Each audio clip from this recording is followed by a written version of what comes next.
Our next guest has hosted a terrific power showcase. In fact, it's called the Power Showcase. Going on, 15? This is year 16. Yeah, of the this Power is an Showcase. annual visit for us. What's this, year 5 for us? At least. We're pleased to have Brian Domenico on with us once again, talking about the Power Showcase. Brian, good morning. Harold, Matt, as always, it's really nice to see you, and I appreciate you having me on. Well, we appreciate you coming on with us to kind of introduce our viewership to some of the kids that you've discovered and showcased in your Power Showcase. I mean, boy, the list is unbelievable. We watch the video of this thing all the time. Among the players that you had, and I guess you could talk on all of them, who's made your eyes pop the most at the Power Showcase? Well, as far as this year, I mean, it is tough because this was a year where there wasn't like that big human interest story of like the 525-foot home run or something along those lines. But there is a player by the name of Hogan Nelson who has attended 5 Power Showcase events, and he's actually a 3-time Power Showcase champion and won it as a 13-year-old and a 14-year-old. And then last year had to make a really big decision. He's one of the top quarterbacks in the state of Texas, and decided last year, after having a really good showing at area code, to kind of shift gears and focus strictly on baseball. And he came back as an underclassman and won in dramatic fashion. And he is one of those individuals that you have that has the it factor. When the pressure mounts the most and his back's against the wall, somehow, some way, he comes and he ends up pulling through and winning. And that's one of those unique DNA things that I think scouts and college coaches look for. Hey, Brian, I think we're in a unique time, too, where guys have perfected the home run. And do you see that early on, the art form of guys really knowing to master their swing for homers at an earlier age than before? Yeah, I mean, I'm glad you brought that up. The old adage back in the day would be that home run derbies would ruin a player's swing. And I'd be like, that's not really true, because there's so many different swings that are applied in an at-bat, whether it's an 0-2 count, or you have to hit and run, or move a guy over, or have to purposely hit a fly ball to the outfield for a guy who got a tag from whatever base. So I think that when you also put in the very beginning, when they're 12 years old and at Cooperstown, Cooperstown has those 200-foot fences, so the kids are enjoying that. Then they go to the Hall of Fame, and the nostalgia of looking at Babe Ruth's bat and a lot of the old uniforms. Now, they're too young to really appreciate all that, but it kind of starts there. And then they come to the Power Showcase, and knowing that they're coming to the Power Showcase and ending up at the other end of the rainbow in a major league stadium to kind of be a big leaguer and whet their palate for greatness and have that prosperous energy wash over them. Now it trickles back to, okay, how are we going to prepare for this? And with how all the great metrics today with blast motion and hit tracks and all how and Rapsodo and how their videos can be broken down, and how all of the hitting coaches are vast in so many different philosophies that they break down the kids' swings, and they really start to learn how to do that. Now, you can attest to this, Harold, that when you hit a ball and you square one up, it's smooth. It's one of the most beautiful moments in all of baseball, and obviously you have to elevate to celebrate. Elevate to celebrate. I love it. That's a good Gary line. Templeton couldn't have said it better himself. That's a good line. Hey, so how do I get invited if I'm a kid, and how's that process work to get there? If Matt wants to be a 13-year-old again, how's he get into this deal? Yeah, and that's a great question. And there's a lot of different ways that you can get in. Some parents will reach out to me. Obviously, I need to take a look at some video. Then I want to take a look and see what travelable organization they play for, the level of competition. And listen, I don't always bring in the absolute very, very, very best guys. There are some big lumbering young players that they just need to set some goals. And it's only a matter of time before the kinetics and everything starts to come together, and they find themselves and they take off. So again, parents can reach out through the website. And again, there's a lot of different ways, Harold.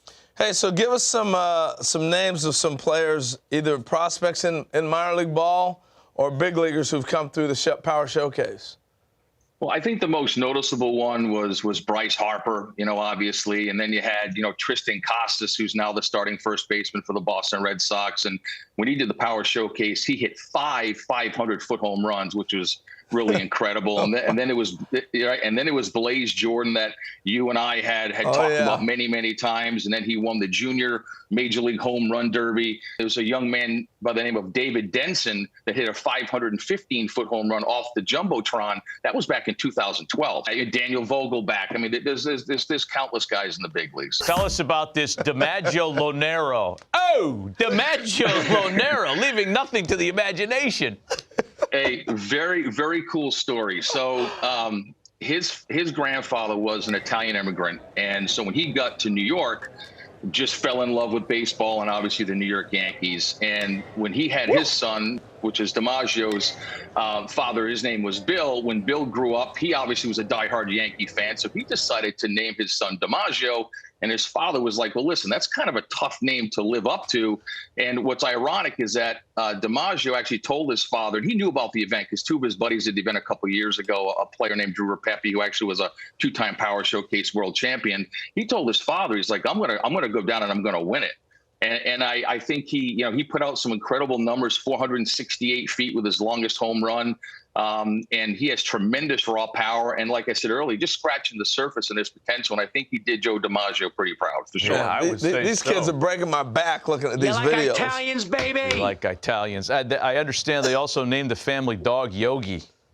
Is that right? Man, that's right. Living a Yankee dream there. Yeah. I want to ask you about, because there's a couple of 12U and 13U kids that popped as well. And I don't know, for me, the younger they get with the power, I mean, it makes you marvel at the command and the bat to ball skills when the kid's 12 years old.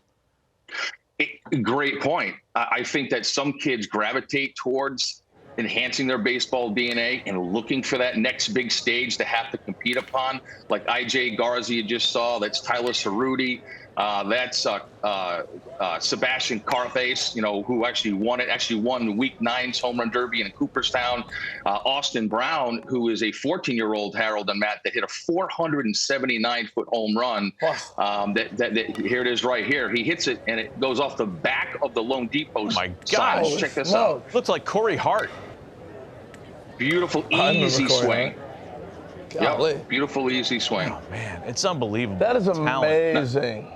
Now, one more guy, if I can here, is a 6'8" power hitter from Tennessee named Braden Turnage, and I did a little research. I think he's 16 or 17 years old. 6'8". And I did a little digging, and I wanted to find out, okay, who in today's game, position player wise, are the top guys as far as height. You had O'Neal Cruz, the shortstop with the Pirates, and then you have Aaron Judge, who plays outfield. But I wanted to dig a little deeper and find out who was the tallest major leaguer to ever play first base. And it was Tony Clark. I guess he's the executive director of the Major League Baseball Players Association, had 251 home runs and a 15-year career. But, 6'8", and he's an incredible basketball player, and he's also an ascending pitcher on the mound. Wow. That's scary. He looked like Richie Sexton. That's a good. I thought he looked like George Mirasan. Yeah, that's good, too. NBA player. Hey, Brian, we appreciate the visit as always. Congrats on another successful run on the Power Showcase. I know that kids love participating in your event. You had it a few weeks ago, and for folks that are interested, it's on the website. We have the information on the screen. Brian, we appreciate the visit. Happy holidays to you and your family. Always. Thanks, guys.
My name's Nick Presto, scout with Kansas City Royals.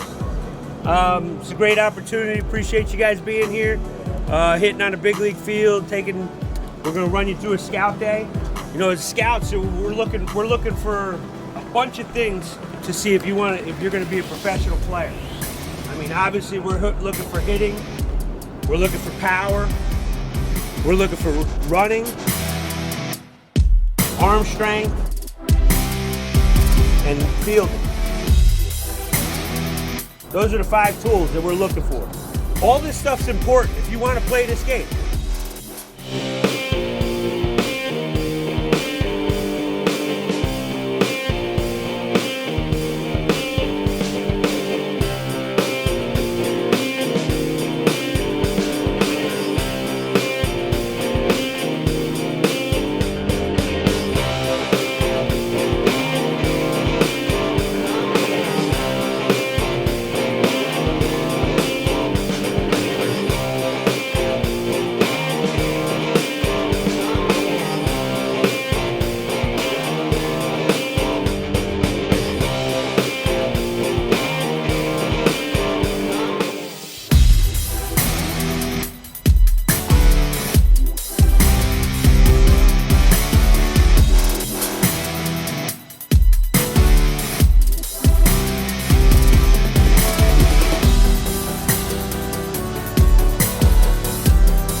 Representing Iowa, a first baseman out of Waukee High School, Zack Turpin.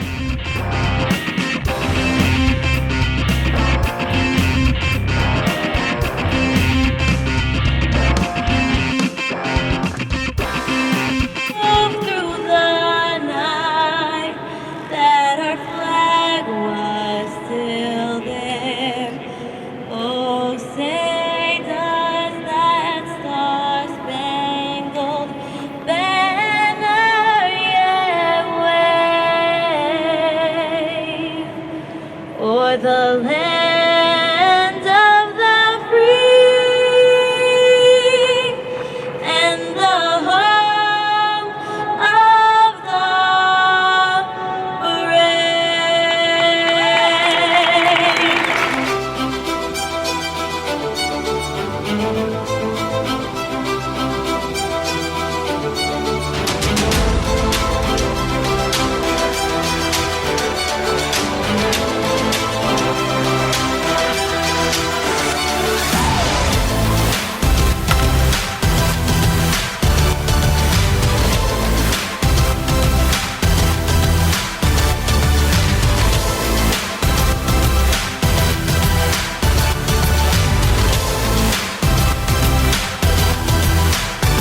Ball hit well to left field.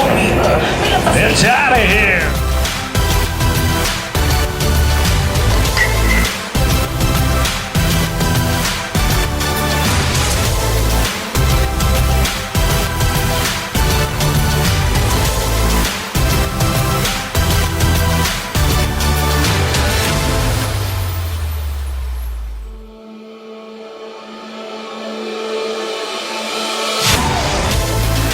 We're going to get a measurement on home run number 2 for Zack.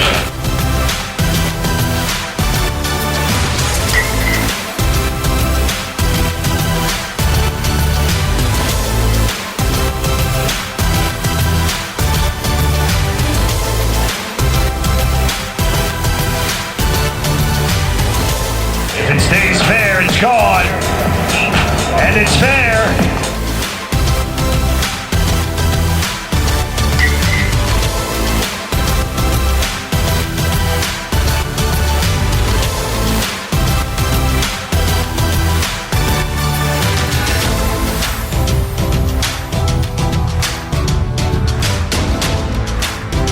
That ball gonna get out of here.